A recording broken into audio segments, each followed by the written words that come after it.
Bonsoir à tous, il est 18h58. Soyez les bienvenus avec nous dans ce 19-20 en région centre. Une heure d'information régionale, locale, puis nationale à 19h30 avec Carole Gessler. Tout de suite, voici les titres de cette édition. Avec à la une de l'actualité nationale, la grève à la SNCF qui se poursuit mais marque le pas. Une quinzaine d'assemblées générales ont voté la reprise du travail. Ce n'est pas le cas de la région centre, vous le verrez, mais le trafic va tout de même s'améliorer demain légèrement. Tout de suite dans la partie régionale du 19-20, le salon de l'armement Eurosatory à Villepinte avec plusieurs entreprises de la région présentes.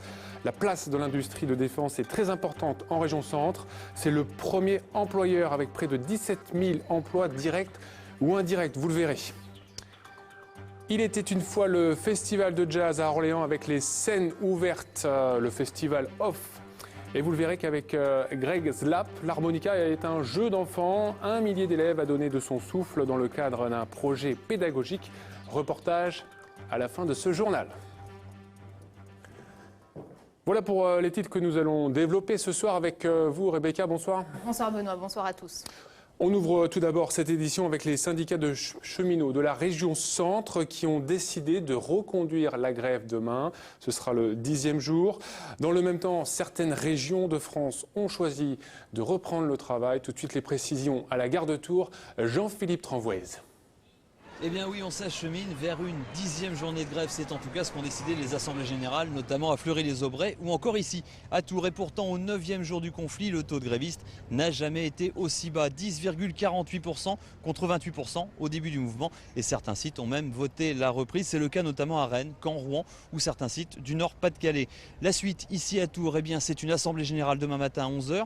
C'est un rassemblement aussi des cheminots sur ce parvis de la gare à midi. Et puis on le rappelle, c'est aussi le début d'une 10e journée de galère pour les usagers. Quelques 3500 usagers font le trajet quotidiennement entre Tours et Paris. La SNCF maintient donc tous ces dispositifs, y compris celui pour les étudiants qui passent des examens.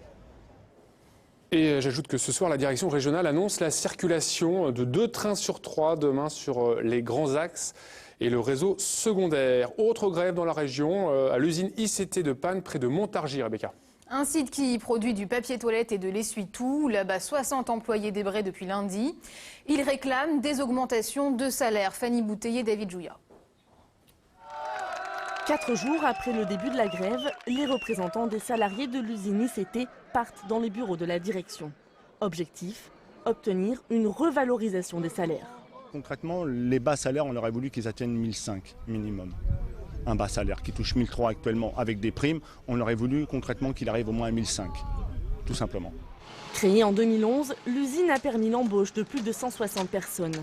Aujourd'hui, une soixantaine de salariés sont déclarés grévistes, beaucoup de jeunes qui attendaient plus de leur avenir professionnel. Quand on est arrivé ici, on a eu beaucoup de promesses de la part de la direction italienne ou voire même française et qui n'ont jamais été tenues. Donc quand vous travaillez en 3-8 et que vous touchez 1300 euros, à la fin du mois, elle est dure, quoi. Elle est difficile. Les salariés espèrent désormais être entendus par la direction. En négociation toute la journée, elle n'a pas pu nous recevoir. Ça y est, le jugement est tombé dans le procès de l'interpellation de Jouer les Tours, une affaire qui avait fait la une de l'actualité il y a un an. Et à la surprise générale, le policier a aussi été condamné. 2 000 € d'amende, 750 avec sursis pour l'utilisation non justifiée de sa bombe lacrymogène. Les 2 autres prévenus, interpellés par l'agent il y a un an, ont été coupés de 3 mois ferme et 4 mois avec sursis. Je vous rappelle que dans cette affaire, ces 2 personnes avaient été filmées lors de leur interpellation. Une interpellation musclée qui avait fait le buzz sur Internet. Plus de détails dans votre édition locale Touraine-Val-de-Loire. Juste après ce journal à 19h17. On en vient à cette polémique sur le vote pour l'élection du futur président du Parti radical qui doit succéder à Jean-Louis Borloo. Alors que le bras de fer se durcit entre Ramayad et Laurent Hénart, un article du Canard enchaîné révèle une hausse suspecte des adhésions. Leur nombre aurait progressé de 10 000 à plus de 13 000 en à peine 2 mois. Un exemple est donné à Orléans. Il concernerait une famille de 9 personnes habitant à la même adresse. De son côté, pourtant, le président du Parti radical du Loiret dément l'information de nos confrères. On l'écoute. L'exemple qui est donné par le Canard enchaîné est un contre-exemple puisque le Canard enchaîné, si j'ai bien compris, a voulu démontrer dans son article qu'il y avait des fausses adhésions ou des adhésions bidons au Parti radical à l'occasion de l'élection à la présidence du Parti radical entre Laurent Hénart et Ramayad. Ce n'est pas le cas du Loiret. Le Loiret tout va bien, toutes nos adhésions sont parfaitement en règle avec les statuts de notre parti. On évoque à présent le Salon mondial de l'armement Eurosatory qui se déroule en ce moment à Villepinte, en banlieue parisienne.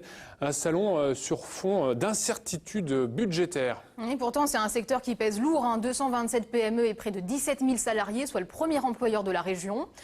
3 grands groupes sont présents dans le centre. Premier volet ce soir avec les sociétés Nexter et TDA Thales, avec Jean-Pierre Brusseau et Benjamin Savard.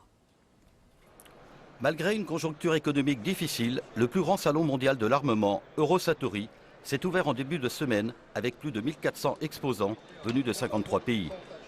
Parmi eux, l'entreprise nationale Nexter, qui renforce son département munitions installé dans le Cher et qui emploie 500 personnes. Nexter Munitions aujourd'hui, via Nexter Systems, vient de créer un pôle munitionnaire en rachetant 2 sociétés européennes qui sont les sociétés Mécart, société belge, et la société Simel, qui est une société italienne.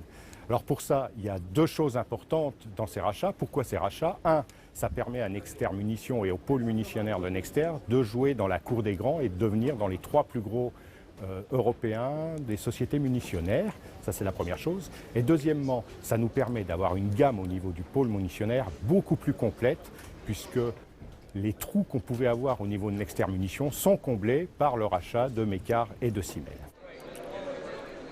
Autre industriel du secteur dans la région centre, TDA Thales, implanté à la Ferté-Saint-Aubin dans le Loiret, s'adapte à cette période de rigueur en misant beaucoup sur l'innovation. Aujourd'hui, nous sommes confrontés à 2 enjeux. Le premier enjeu, c'est l'innovation. L'armée cherche des armes précises pour éviter les dommages collatéraux. Et donc nous innovons, nous mettons beaucoup de technologie pour que nos systèmes soient les plus précis possibles. Et puis, deuxième enjeu, je dirais qu'on a actuellement une baisse des budgets des pays occidentaux, de la France, mais pas seulement, des pays voisins de la France. Et donc nous cherchons à convaincre d'autres clients qui ont des besoins hors d'Europe et donc compenser la baisse des budgets européens par de nouveaux clients. Même constat chez le 2e fabricant mondial de missiles, MBDA, situé à Bourges et à Romorantin, et chez qui nous nous rendrons demain soir. Oui, dans le journal régional demain soir à partir de 18h58.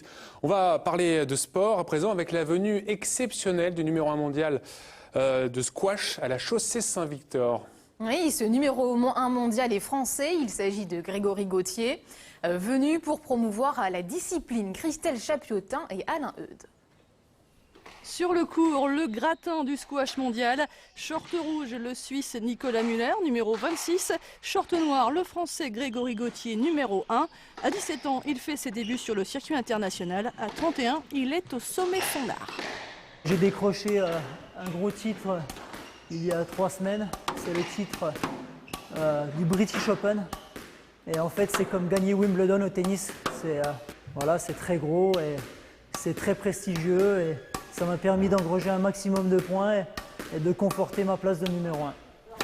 Numéro 1 mondial, champion d'Europe récemment à Valenciennes, Grégory Gauthier est pourtant loin d'être aussi connu que ses cousins du tennis. Pas normal, son ostéo installé à Blois a souhaité faire découvrir aux Loir-et-Chériens le squash de très haut niveau.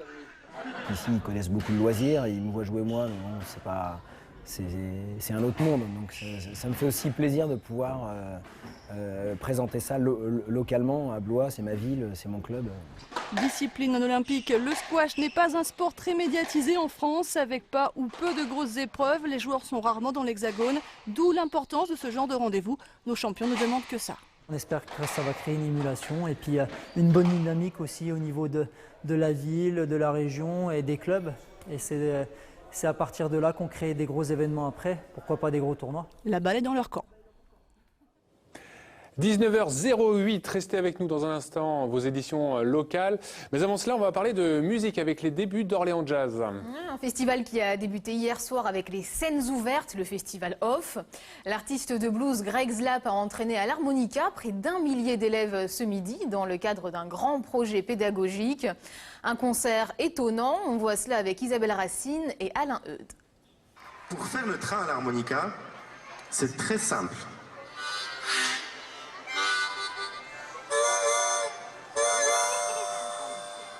Avec Greg Zlapp, tout est facile. Cet harmoniciste a joué avec les plus grands. Johnny Hallyday, Francis Cabrel, Jean-Jacques Milteau. Aujourd'hui, il est accompagné d'un millier d'enfants. L'aboutissement d'un projet pédagogique commencé en septembre dans les écoles primaires. Et c'est Greg Zlap qui a donné les premiers cours. On a appris à tenir un harmonica, à souffler dedans et à aspirer dedans, parce que c'est pas si évident que ça. Et puis on a appris à faire exactement ce qu'on devait faire avec nos élèves, faire une phrase de blues. Les enfants sont tous venus avec leur harmonica. Un harmonica comme machine à remonter le temps. Le voyage débute au Far West. Avant l'Irlande et ses histoires de marins. Jusqu'à Rhode Island, S'ensuit un échange entre le musicien et les harmonicistes en herbe. Pour Greg, c'est la meilleure façon de transmettre. Maintenant, je suis musicien professionnel, mais je me souviens toujours des premiers moments où j'ai découvert l'harmonica, j'ai commencé à souffler dedans, et du rêve que j'avais. En fait, on cherche toujours cette petite étincelle qui a commencé. Et c'est ça que je voudrais transmettre. L'alchimie fonctionne. C'était trop bien! Pourquoi? Parce que il était bien le voyage dans le temps. La scène n'a pas pu accueillir tout ce petit monde. Seuls quelques privilégiés ont pu faire le final.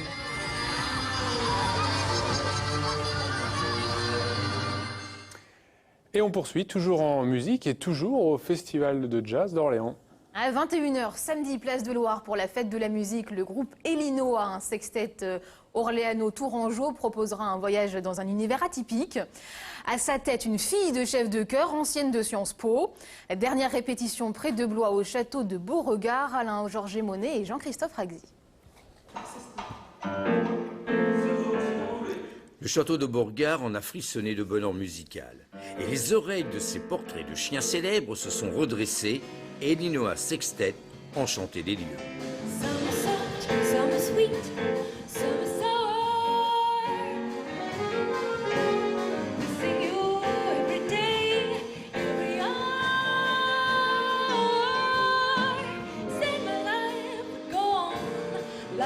Un sextet incisif, une voix troublante comme une âme généreuse, elle compose, écrit, arrange et finalement organise les tableaux de sa musique. Je me suis dit qu'il y a vraiment des personnes qui sont faites pour l'interprétariat. Et moi, ce qui m'intéresse, c'est tout autant l'écriture que le chant. Donc ça s'est imposé à moi de faire mon propre répertoire. De temps en temps, on a un peu envie de faire des folies parce que pour la beauté de la mélodie, on se dit allez, on va travailler, on va y arriver. Mais oui, c'est important que la musique, comme on a la liberté de ce qu'on écrit, c'est important qu'elle nous ressemble et qu'on puisse la mettre en valeur de la meilleure façon possible.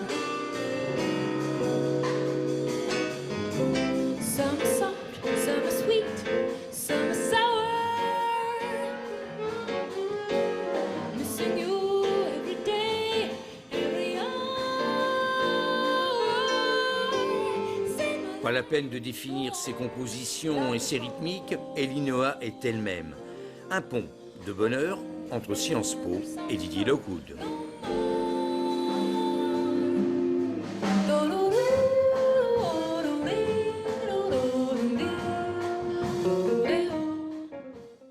Et c'est déjà la fin de ce journal régional. Je vous rappelle la principale information. La poursuite de la grève en région centre. 10e jour de grève consécutif pour les cheminots alors que d'autres régions ont voté pour la reprise du travail. N'oubliez pas aussi également notre site internet centre.france3.fr et notre page Facebook. Vous êtes de plus en plus nombreux à nous suivre. Tout de suite vos éditions locales. Très bonne soirée.